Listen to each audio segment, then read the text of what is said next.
Sim, professor. E aí, qual seria a posição de vocês?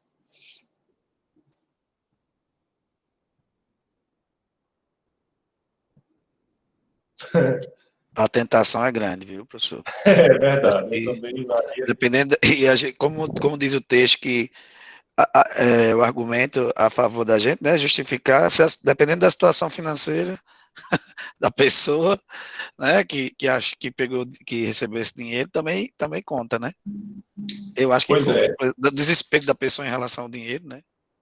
Como a pessoa Exato. vê isso. Quando a gente... Não que o pobre, não que a pessoa que tenha menos condição financeira seja mais propensa a ficar com dinheiro, mas que dependendo da necessidade da pessoa, pode ser que pese a favor também.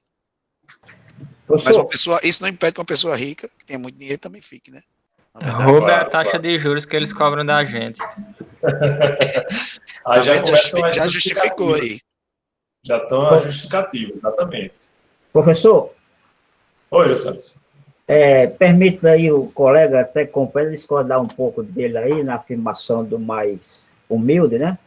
Não, mas veja que eu tô apenas... a pergunta foi o que cada um faria, mas a gente não está entrando ainda na discussão sobre a eticidade dessa conduta, né? Ah, bom. Então depois a gente... Mas eu quero colocar que, assim, essa parte, depois a gente vai ainda debater, né? Bem, na verdade, hoje, nos dias que a gente está vivendo, é difícil mesmo, mas tem muita gente de boa índole ainda, apesar de que, categoricamente eu falo, e isso é opinião pessoal, que a maioria desse particular aí, a índole é totalmente diferente de uma boa.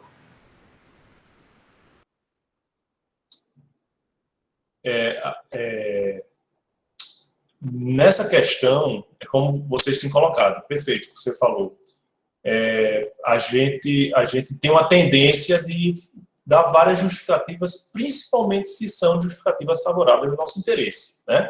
Então, o banco tem dinheiro sobrando, ele explora, ele comete outros ilícitos ou outras condutas muito mais deploráveis de exploração da pessoa que já se encontra em situação delicada, frágil, né? E aí a gente cria justificativas, né? Essa é a descrição do nosso comportamento. O homem, o ser humano, tem uma tendência a proceder dessa forma. Vamos agora questionar se isso é justificável sob o ponto de vista ético ou da moral social ou moral individual, né? Então, por exemplo, se eu digo, eu vou fazer isso porque o banco tem dinheiro sobrando ou o banco explora.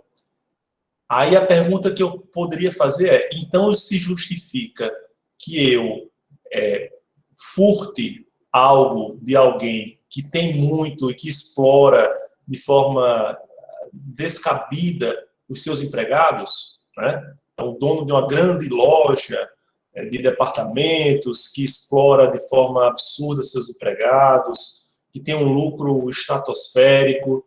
Então, eu posso subtrair esse bem, eventual bem, dessa pessoa.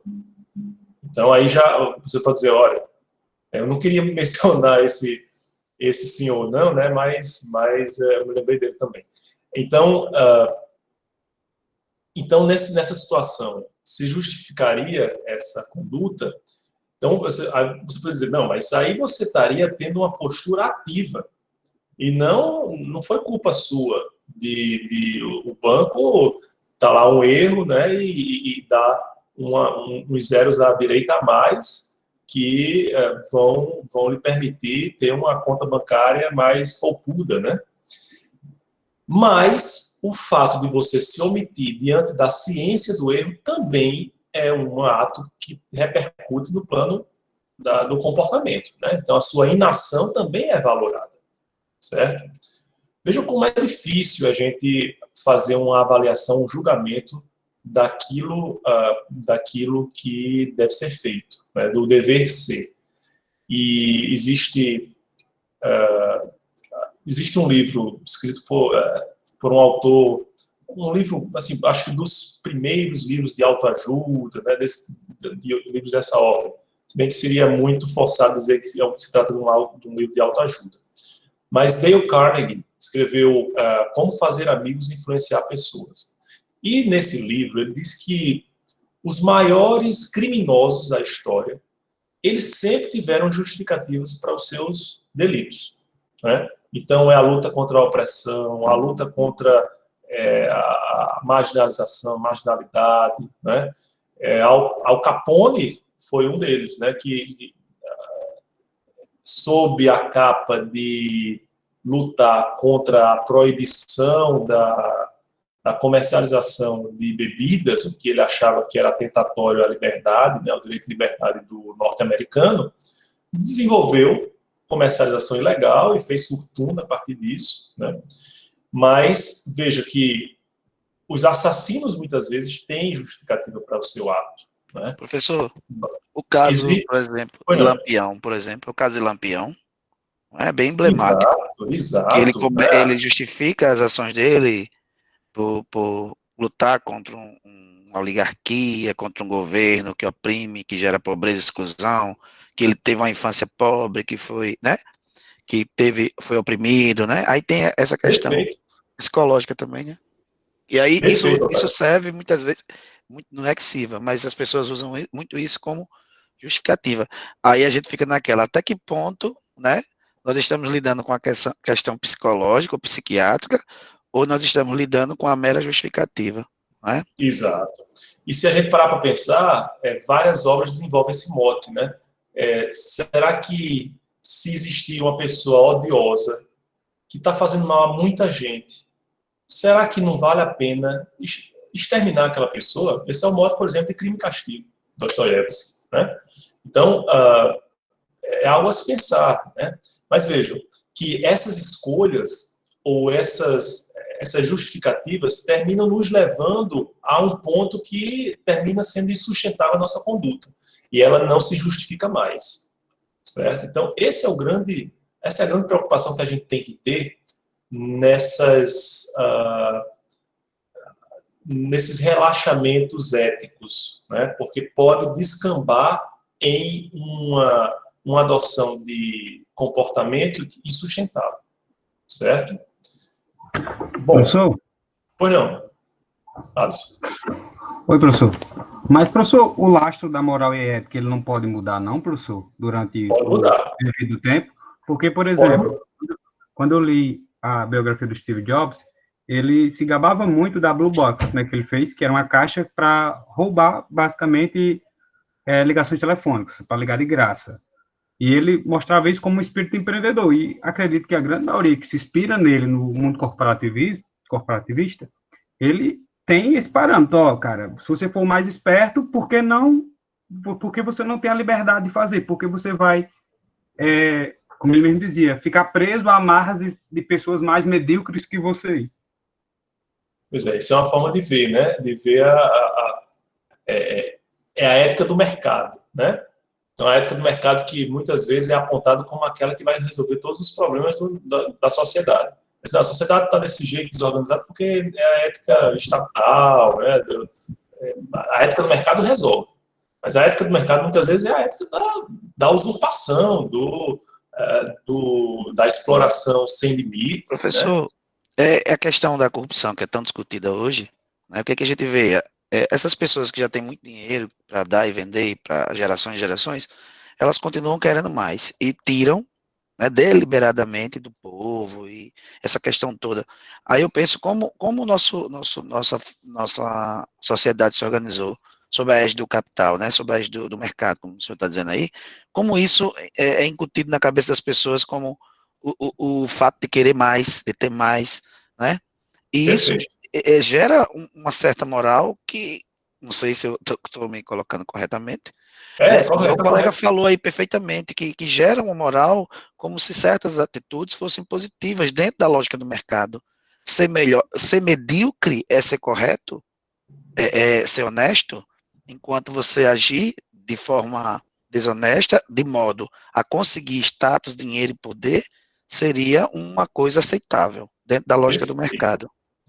Ó, eu já vi muitos casos assim. Quando a gente... Eu conheço uma pessoa que tinha como meta ser milionária, ter um patrimônio de R$1 milhão aos 30 anos. Mas essa pessoa se gabava de, quando fazia uma viagem para o interior, parava num determinado local, aí uma pessoa estava vendendo cajarana. Aí a pessoa pedia, sei lá, uma lata de cajarana, vendia por R$3. A pessoa pechinchava até conseguir vender por R$1, até conseguir comprar por R$1. E aí economizava R$2. R$2 não representam nada para essa pessoa, né? Para a pessoa que compra, mas para que vende sim. Então, assim, é um sentimento de tirar proveito, de se colocar como vencedor em cada batalha dessas, que são as lutas de classe, né? São as lutas sociais que se revelam diariamente. O próprio Ike Batista, ele dizia que ele é o homem mais rico do Brasil em 10 anos, né? Um dos homens mais ricos do mundo. E ele praticamente disse que faria tudo para conseguir, né? E tá aí o que aconteceu. Né? Ele envolvido em vários escândalos de corrupção, mas o mais interessante é ele achar que se tornaria, diante da situação que a gente vive hoje, de impunidade, ele sabia como ia chegar lá, que era usando o ilícito para chegar lá, mas ele dizia, olha, eu vou ser o homem mais rico do mundo. Mas veja só, ele sabia que ia conseguir isso através de corrupção. Aí ele só não chegou porque ele foi pé com a boca na botija. Né? E quantos não conseguiram? E também porque, assim, por causa de ser tão afoito, né, muita coisa deu errado, né?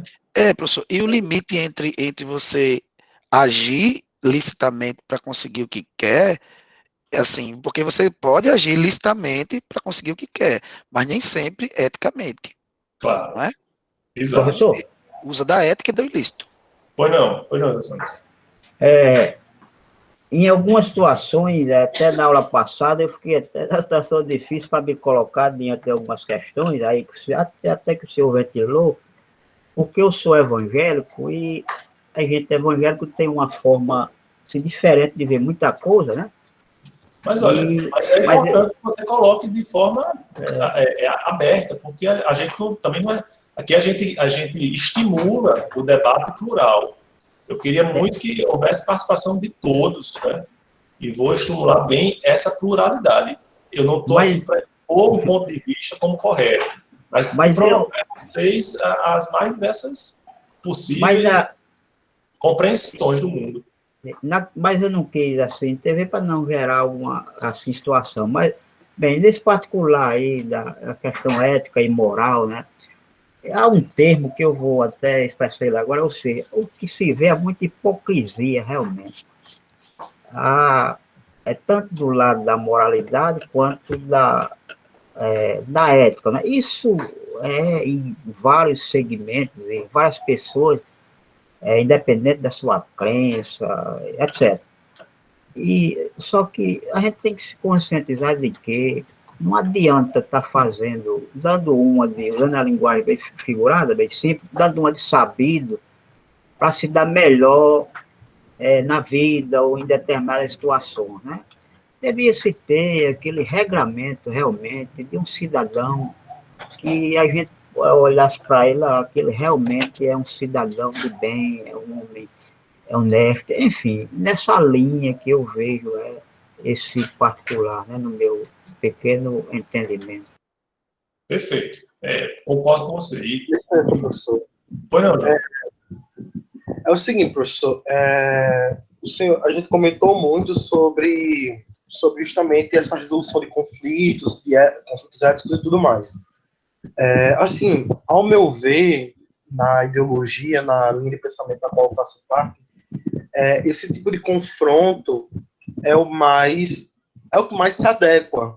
Porque, por exemplo, o senhor comentou, tudo mais, o colega perguntou que a ética muda, a ética não muda, só que a ética, ela muda, ela não muda, de acordo com símbolos, de acordo com quem dita algo. Então, por exemplo, o Steve Jobs, ele fez essa pirataria e ficou tudo bem. Hoje é um vencedor. Então, tá lá, tá feita. Não foi ético, mas foi legal, foi bonito, foi bacana. E aí, se tivesse essas pessoas que foram prejudicadas com isso fosse lá e tentassem dialogar no básico, seria algo muito superficial, tanto que abriria espaço para outras pessoas também fazer isso, já que vai ser no diálogo, e isso eu posso até estar partindo de um ponto de vista até mais brasileiro, de uma época brasileira, de uma localidade jurídica brasileira, em que, por exemplo, aqui no Brasil, se for um grande Steve Jobs fazendo pirataria, as pessoas elas vão ser prejudicadas, elas vão entrar com processo judicial, vai ter uma mediação de conflito, só que provavelmente não vai dar em grande coisa para um milionário, entende? Então, seria muito mais proveitoso que essas pessoas fossem lá e quebrassem logo a bexiga dessa máquina, entende?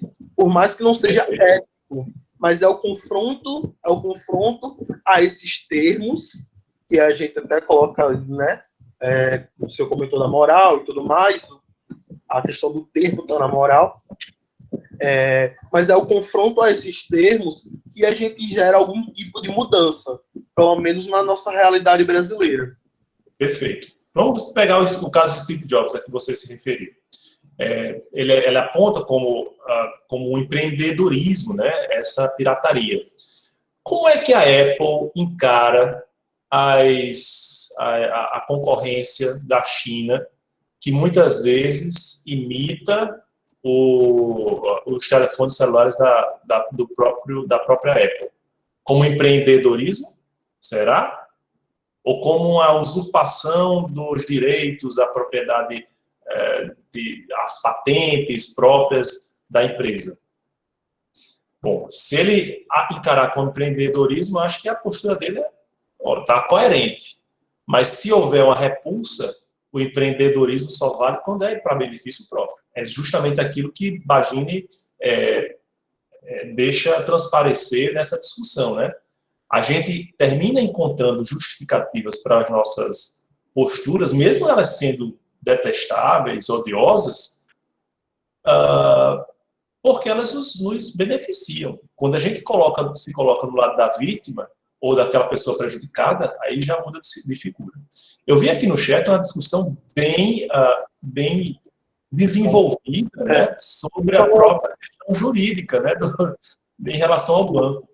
Mas aí professor, antes de entrar aí com os meninos que colocaram o penal, civil e tudo mais, e assim, essa questão do confronto, ela é tão profunda que, para gerar essa mudança, que, por exemplo, o colega colocou que a gente deve seguir e dizer que é um cidadão de bem, só que eu exemplifico isso até num plano micro. No IFRN, por exemplo, até o início da década passada, dos anos 10, nós tínhamos um ambiente totalmente nada acolhedor para pessoas LGBTQI+.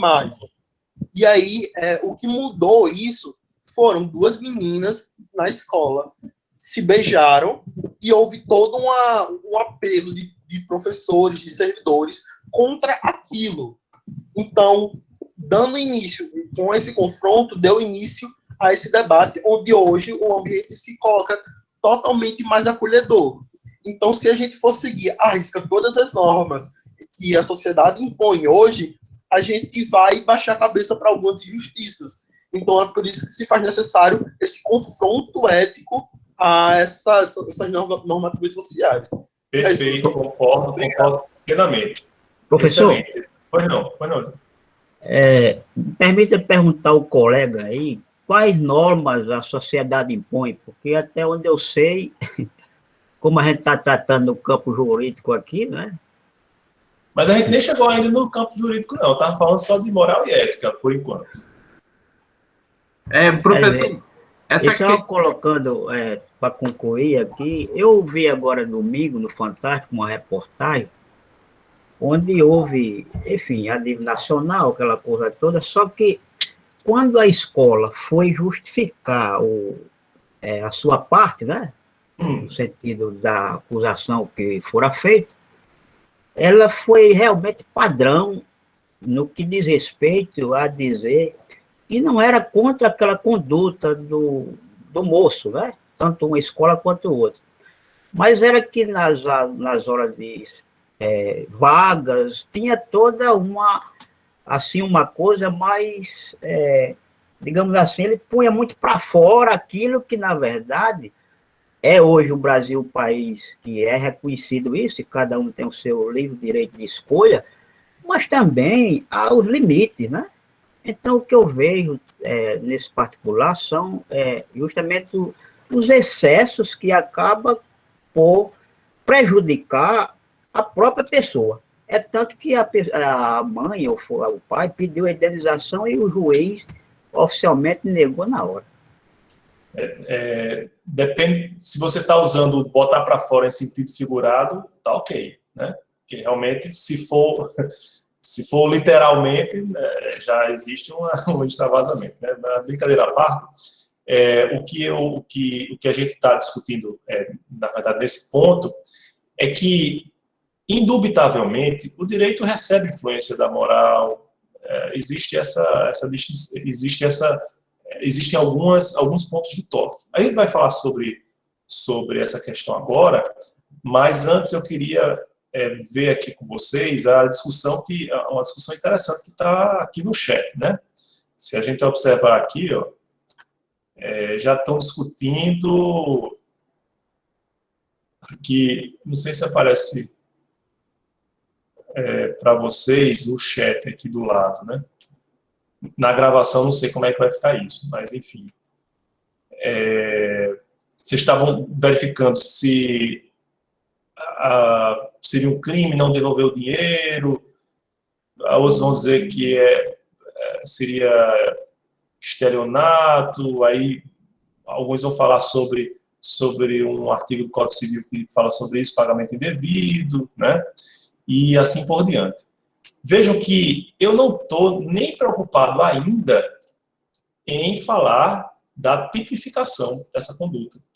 E aí que eu queria mostrar uma diferença para vocês. Uma coisa é o julgamento sob a égide da moral, da minha conduta, dizer, não, eu não vou agir, eu não vou devolver o dinheiro porque eu acho que esse equívoco não coube a mim e, de todo modo, o prejudicado é o banco, e o banco tem muito dinheiro, faz isso com outras pessoas, faz coisa pior com outras pessoas e é bem pago, é bem pregado para ele. Ou eu posso dizer o seguinte, que não, esse dinheiro não é meu, esse dinheiro é indevido, e aí eu vou devolver o dinheiro, porque eu acho que moralmente eu vou me sentir mais confortável com isso. Apesar de depois poder ser até achincalhado, você é um boboca, né? Você é idiota, você é ingênuo de devolver esse dinheiro, etc. Outra coisa é o aspecto jurídico.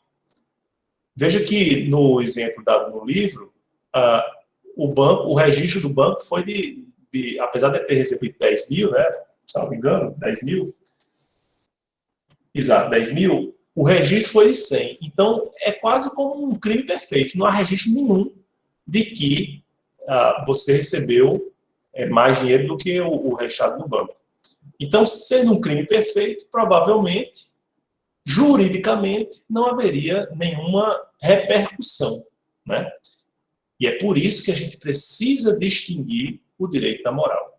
É exatamente sobre isso que a gente vai...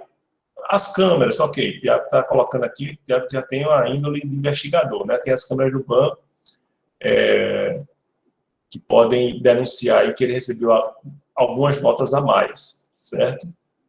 Só para provar que não existe crime perfeito, né, pessoal? Mas se ele conseguisse, vamos dizer assim, escamotear e tal, enfim, era um crime mais difícil de se perseguir. Mas existem dois aspectos a serem tratados, o aspecto da moral e o aspecto jurídico. Porque o jurídico depende muito mais dessa exteriorização do que propriamente o aspecto da moral. E é justamente a respeito dessa distinção que a gente vai falar agora, né? Se a gente observar aí no slide, a gente vai propor esse chamado panorama histórico. Como é que direito e moral se relacionaram, pelo menos as principais correntes que a gente encontra mais frequentemente nos livros de introdução. O primeiro aspecto, o primeiro tratamento dado a essa distinção entre direito e moral foi atribuída a Christian Thomasius, né, esse senhor simpático que aparece aí no slide. E Thomasius defendia uma distinção muito simples, né, muito categórica entre direito e moral. Porque, para Thomasius, se o aspecto, o objeto de julgamento, né, a conduta a ser julgada, o ato a ser julgado, fizesse parte apenas do plano da consciência, isso seria tratamento, isso seria específico da moral. Se, por outro lado, a gente estivesse diante do julgamento da ação humana depois de exteriorizada, isso diria respeito ao direito, né? Então, por exemplo, se você pensa em matar alguém, aquele só pensamento já pode representar um ato imoral. No entanto, enquanto ele não foi exteriorizado, não há nenhuma provocação do canal do direito. E, portanto, a gente tem uma distinção absoluta entre direito e moral, né? Se a gente utilizar como os círculos que foram mencionados das discussões iniciais, seriam círculos totalmente diversos, né? Não comunicáveis, direito e moral, certo? Esse foi um entendimento muitas vezes defendido, a distinção, né, foi defendido majoritariamente, ou de forma massiva, pelo positivismo jurídico, certo? O positivismo jurídico acredita nessa distinção. E dentro daquela própria história, da própria ideia de que cada ramo do saber tem a sua especificidade, certo? Mas aí surgem algumas críticas. Será que a subjetividade, a intenção, a consciência não interessam ao plano do direito? O que é que vocês acham?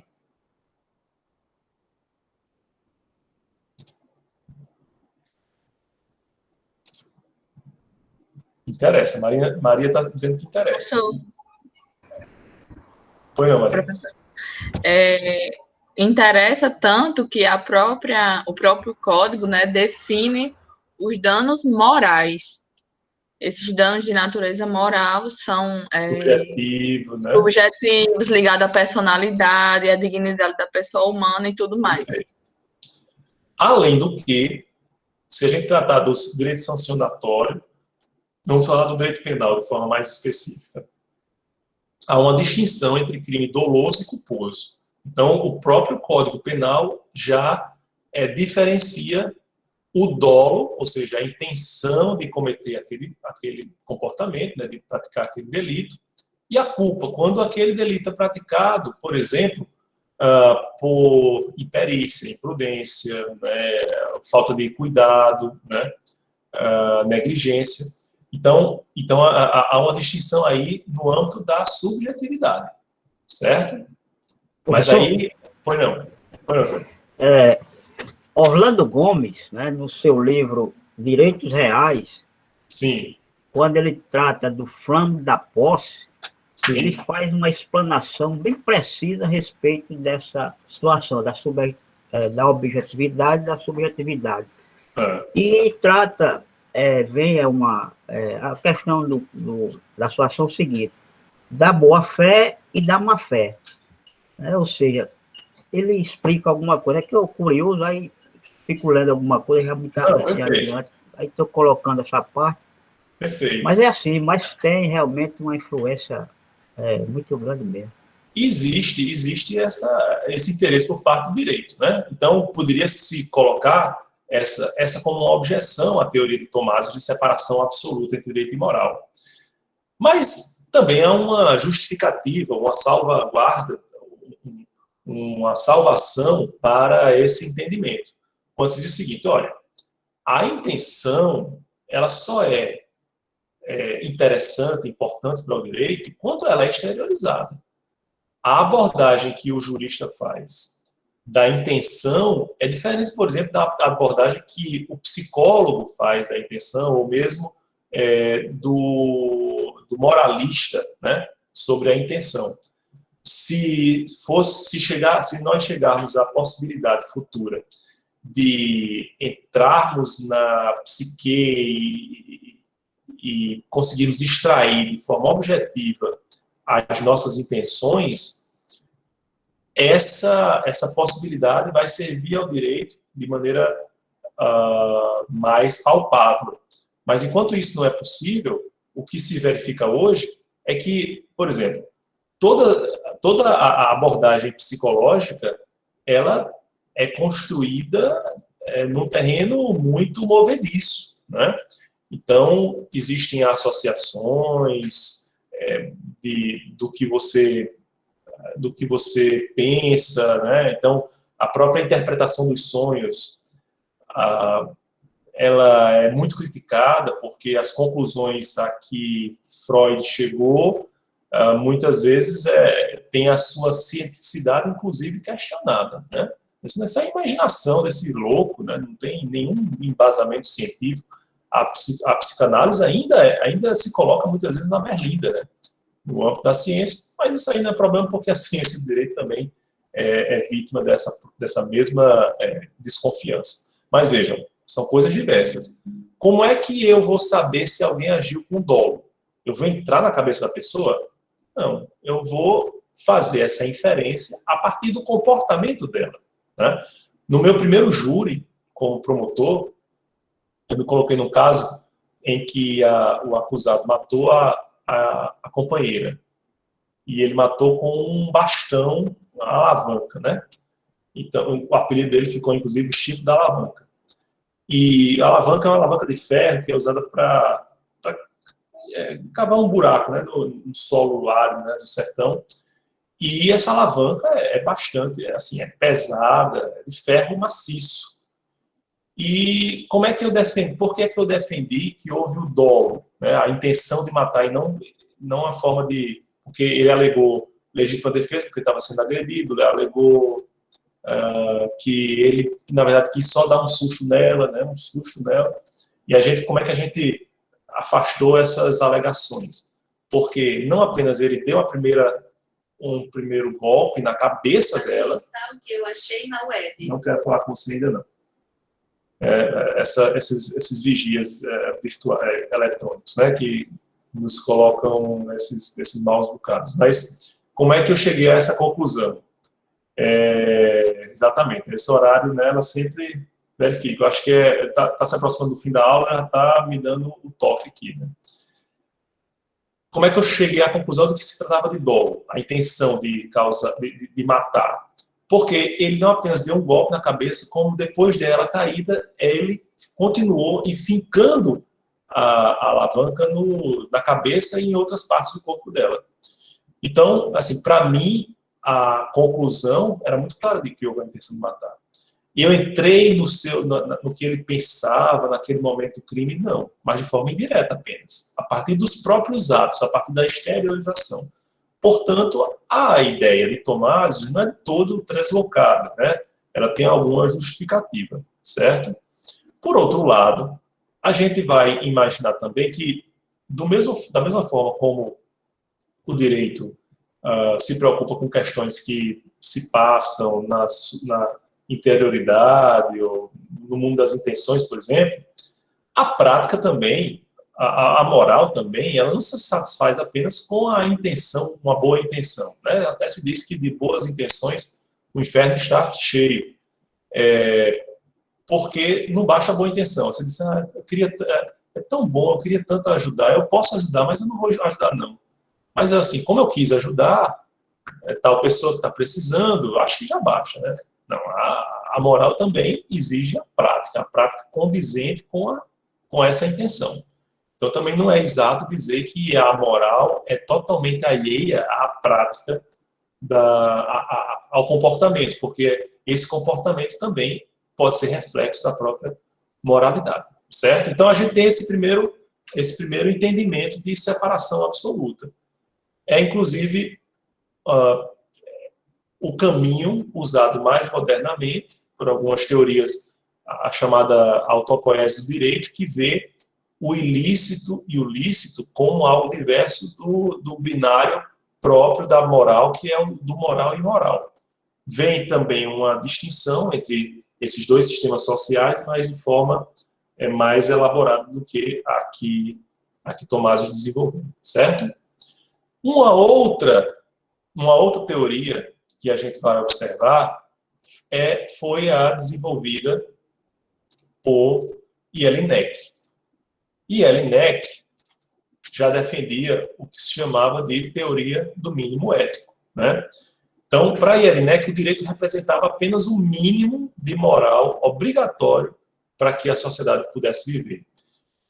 Exatamente, imaginando uma ideia de círculos, né, direito e moral, seria como se o direito estivesse contido na moral.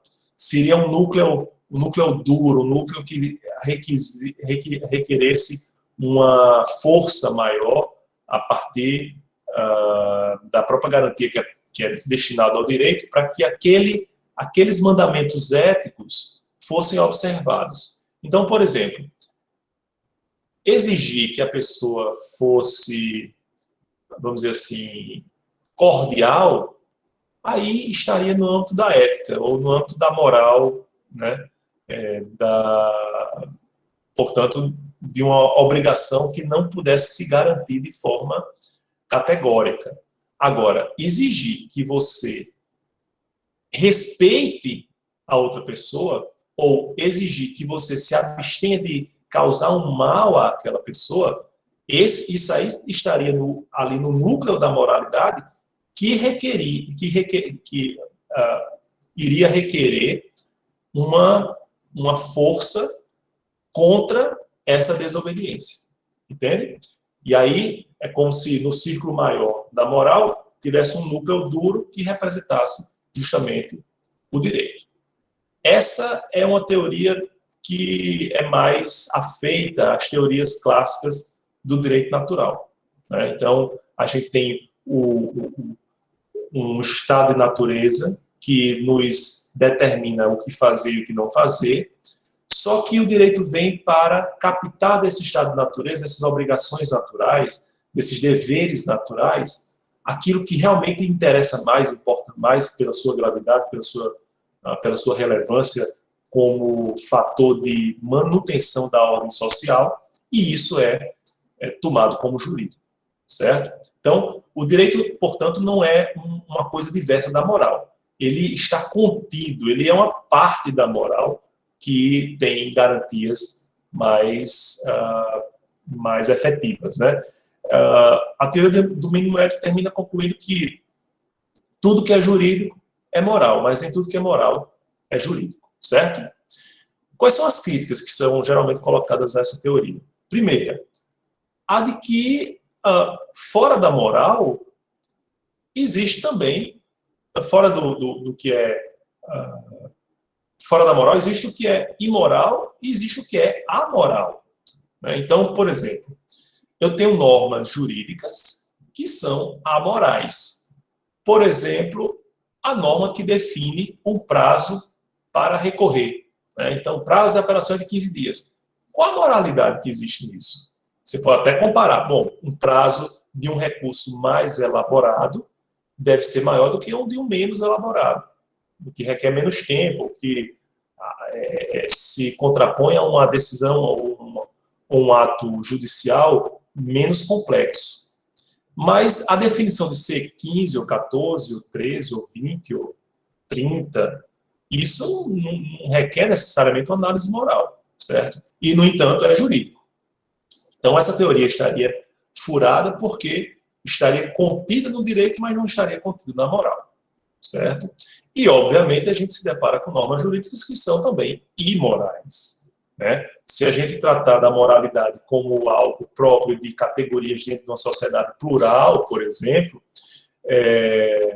a norma jurídica que permite a união entre pessoas do mesmo gênero, ela é tida como imoral por várias pessoas que não se coadunam com esse pensamento, né? Seja por causa da sua religião, seja por causa da sua formação cultural, etc. Certo? Então, essa teoria termina sendo vulnerada nesse ponto. Ok? Tranquilo até aqui, pessoal?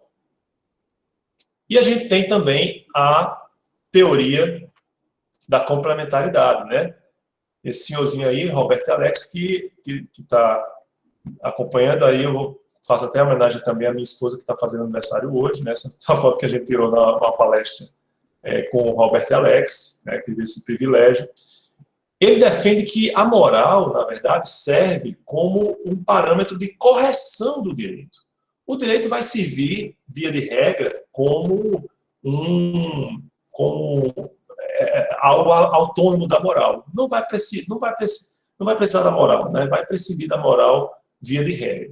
Mas, em algumas situações em que o direito se apresenta com lacunas ou com as suas normas, elas causam um desconforto, uma incoerência com o próprio sistema jurídico em que elas são inseridas, o direito pode recorrer à moral para fazer essas modificações, certo? Então, complementaridade justamente porque a moral complementa o direito quando ele precisa de um fator externo para que ele possa cumprir bem a sua missão, certo? Tranquilo, pessoal? Professor, dentro dessa teoria de círculos que nós falamos, essa última teoria seria a dos círculos que se interseccionam? Pode ser, exato. Seriam os chamados círculos secantes, né? Isso. Então, ele tem uma região ali que vai depender, que a moral vai poder interagir com o direito, cedendo essa complementação. Perfeito. Certo? Bom, pessoal, a gente ainda vai falar exatamente sobre como é que se dá a distinção entre direito e moral, agora nos seus aspectos de forma mais destrinchada, né? Mas aí, como a gente tem pouco tempo, eu vou deixar para a aula da quinta-feira, para o iniciozinho da aula da quinta-feira, ok? Já está disponível no SIGA a atividade que vale como nota e como presença, né? Eu vou avaliar as atividades da semana passada, dessa semana, nesse próximo final de semana, para ver como é que vocês estão se desincumbindo dessa proposta. Porque eu estou percebendo assim, a participação está excelente, mas tem gente que... eu também não estou julgando, mas tem gente que não participa da aula de forma efetiva. Então, o meu receio é que essa atividade também não esteja sendo encarada com seriedade. Então, eu vou avaliar o nível das respostas que vocês têm dado às avaliações, essas avaliações pontuais, que também servem como presença, para verificar a necessidade ou não de uma avaliação propriamente, certo? Então, isso eu vou fazer no final dessa semana, ok? Professor? Foi, não, Zé? Eu fui, assim, bem, não digo objetivo, mas escrevi bem pouco, e olha que eu gosto de escrever. Aí, nesse caso, a gente pode, assim, alongar a resposta? Pode. O que eu exijo é só uma página, certo? Mas quem quiser passar de uma página, não tem problema, pode passar, né? Agora, às vezes a pessoa pode ser sucinta e tratar de forma satisfatória a questão em uma página. Não estou exigindo algo mais do que isso, não. Mas, às vezes, a pessoa viaja ali, na verdade, nem viu a aula, nem assistiu ao vídeo, ou quando estava na hora da aula, estava pensando em outra coisa, estava assistindo outra coisa, né? Então essa seriedade que eu tenho que avaliar de vocês, certo? Eu fiz bem pouco, mas da próxima eu vou, assim, fazer a folha ou até mais. Tá certo. Né, Professor? Oi, não. Pronto. Professor, que eu queria até trazer esse tópico com o senhor. Eu não sei se os meus colegas vão concordar da análise que eu faço disso, mas é o que para mim está representando uma dificuldade, porque assim, logo depois da aula, né, o senhor coloca como prazo, tipo, 1 dia ou 2 para a gente fazer a atividade, e aí... Eu estou colocando 2 dias agora. Pronto. Assim, eu teria a sugestão de... O senhor não acharia melhor, tipo, fazer uma atividade que contivesse, né, as questões que a gente vai trabalhar ao longo da semana, tipo, para discorrer sobre o que a gente aprendeu na aula da terça, o que a gente aprendeu na aula da quinta, e estender o prazo disso para a semana toda, não? Tipo, uma atividade por semana para orientar o estudo e para a gente entregar, tipo, começando o prazo na segunda e terminando na sexta, porque, assim, para mim, o que está sendo uma dificuldade é justamente a urgência da entrega, porque tem outras atividades que entram, não só tipo, relacionadas às aulas mesmo, mas relacionadas a outras coisas da universidade, né, outros projetos da universidade. E, para mim, o que está sendo a principal dificuldade é justamente essa urgência, que eu acho que se houvesse o prazo da semana toda para a gente poder se organizar e assistir a aula, e aí contribuir um pouquinho naquele trabalho, e assistir a outra contribuir mais um pouquinho, talvez funcionaria para mim uma dinâmica melhor. Não sei se meus colegas estão comigo nisso, mas, enfim, é só uma análise que eu faço, fica aqui a título de sugestão para o senhor. Não, certo, Matheus. Eu acho razoável a sua fundamentação. Vou fazer o seguinte, vou estender até o domingo, certo? Tanto a atividade, agora fica um prazo comum, tanto a atividade da terça como da quinta. Então, aí você vai dizer, não vai adiantar muita coisa, é a mesma coisa que a gente já tinha antes. Mas por exemplo, isso estimula que vocês já deem alguma prioridade na terça-feira, né? Porque aí da quinta-feira vocês teriam menos tempo para fazer, certo? Professor? Pois não. Eu, com toda consideração, até eu discordo aí do colega, porque, veja só, a gente tem essa aula hoje, o senhor já vai passar a atividade, e à medida que a gente vai praticar mais cedo, fica até melhor, para a gente rever alguma coisa, é essa mesmo. Então, que vocês estudem toda semana, toda aula. Isso. Aí, e se prolongar uma semana, a pessoa já tem esquecido algumas coisas, e tem uma outra coisa que aparece. É tanto que eu tenho um hábito, infelizmente, de deixar as atividades para a última hora. Mas minha esposa aqui me deu um parecer, ela não estuda, mas me apoia. Você deve fazer as atividades tão logo o professor já coloque. Ou seja, isso aí eu achei bem importante. Eu concordo, mas isso fica da posição da disciplina da organização e das coisas que cada um tem, né? Porque quem puder fazer agora, depois da aula, faz. Quem não puder, vai deixar de fazer amanhã de 11 horas. O importante é que tenha feito uma tarefa de qualidade e que o conteúdo seja assimilado. Perfeito. Eu vou fazer o seguinte, eu também concordo, se me permite aí. Também concordo com a colocação de João agora, porque, assim, eu particularmente acredito que a maioria dos colegas possuem outras atribuições, né? Certo. E a gente tem que levar em consideração que a Introdução ao Estudo do Direito é uma matéria que a gente tem que se dedicar, assim, um pouco mais. Falo até pelas pessoas que estão, de fato, nesse primeiro período agora, porque é a matéria mais introdutória, de fato, ao direito. Então, eu creio que a urgência, com certeza, creio que a urgência em realizar as atividades de pronto, ela acabe até por interferir no aprendizado, entendeu? Porque tem outras pessoas que, por exemplo, acaba a aula, já tem outra coisa para fazer. Eu, por exemplo, tenho aula agora até às 10h15. Então, assim, eu gostaria muito de fazer a atividade agora, quando acabasse a aula, mas eu vou ter aula depois. E depois da aula, eu vou precisar dormir, porque senão eu vou virar um zumbi. Então, assim, quem tiver essa disponibilidade pode fazer exatamente quando acabar a aula, ou então, enfim, fica ao critério de quem quiser, né? Mas, assim, eu concordo em gênero, número e grau com o que as pessoas que optaram pela dilação do prazo. Professor. Vitor está até colocando a gente que luta, é isso mesmo a ideia. Professor, pessoal, assim, só para colaborar, só para colaborar com o que os colegas falaram aí, já vou dar para outra aula. Eu acho que realmente, desculpa, viu, professor, então, mas é só para reforçar o que os colegas falaram, né? Eu acho que todos nós estamos no mesmo barco, então a gente tem que pensar um pouco na situação dos outros. E aí, quem tem o prazo, quem consegue fazer rápido, faça, não tem problema nenhum. Beleza. Agora, quem não consegue, por questões diversas aí, o senhor estende o prazo, de acordo com o que o senhor acha aí, eu acho que atende a todo mundo. Pronto, professor, então vamos fazer o seguinte. Oi. Professor, o senhor vai ter que mudar o seu pensamento em relação à questão da nossa aprendizagem, né? Seria bom o senhor ter um contato, eu acredito que no seu departamento deve ter, com a pedagoga.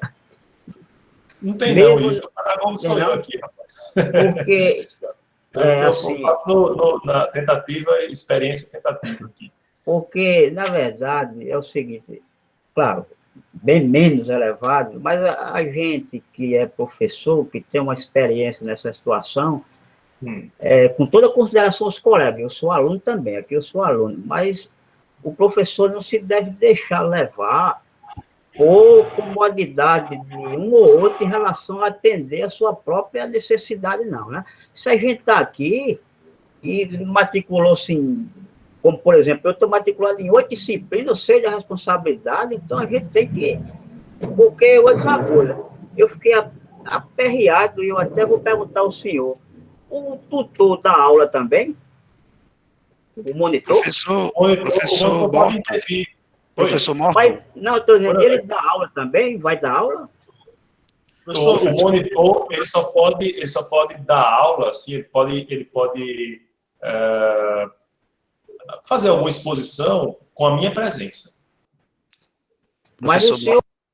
Professor Morton. Eu confio nas décadas de trabalho que o senhor tem. Eu gostaria de falar, professor. Não, diga aí, Otávio. Professor, eu gostaria de terminar o meu raciocínio. Conclua, porque o professor quer sair, a gente quer sair também. Termina logo aí. É porque eu tenho uma aula. Se você quiser sair, tá... Não. Assim, eu não queria que houvesse discórdia. Veja que a gente está mais ou menos definido. Eu estou concordando. A maioria aqui, um aluno só está pensando o contrário, né? E sendo que o professor... em primeiro lugar, eu queria dizer que como professor que sou também, eu não tenho sou professor, e assim, tenho visto que o senhor tem se esforçado e com certeza o senhor tem aplicado técnicas de metodologias ativas que têm funcionado muito bem.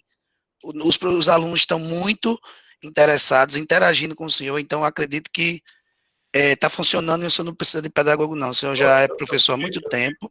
Tá? Eu, pelo menos, vejo que a maioria está muito satisfeito com o resultado do seu trabalho, está tendo êxito, está todo mundo se dedicando e estudando. E, assim, o professor bom é aquele que ouve o aluno, né? Aquele que está disposto a colaborar e fazer o aluno aprender. Tá certo? O senhor está corretíssimo em nos ouvir, tá certo? Continue assim. Não precisa dizer isso porque o senhor já sabe que está no caminho certo, viu? Obrigado. Eu vou deixa eu terminar o meu raciocínio. Eu não quero criar a situação a que os colegas fiquem, na verdade, dessa forma contra a minha pessoa, de maneira nenhuma. Não, eu acho que não é só assim. O que eu estou colocando... Eu acho que deixa eu só fazer uma defesa aqui também do lado deles, Zé. Que eu acho que muita gente tem essa situação de aperreio por causa dessa situação toda, né? Assim, todo mundo tem suas demandas excepcionais em razão dessa situação de pandemia, de isolamento e tal, né? E, em razão disso, a gente vai adequando tudo, assim, não existe uma pedagogia específica para esse momento que a gente está vivendo, a gente está aprendendo conjuntamente aqui, desenvolvendo as técnicas de acordo com as necessidades minhas e de vocês. O que eu quero ponderar apenas é que eu vou me permitir essa flexibilização maior e não vejo isso como deletério do próprio aprendizado, porque, veja, antes a gente fazia uma avaliação por unidade, né? Então demorava um mês para fazer uma avaliação, a gente está fazendo avaliação semanalmente, né? Na verdade 3 avaliações por semana. Então eu acho razoável, eu concordo com o posicionamento dos colegas, concordo com o seu também. Eu acho que a gente não pode deixar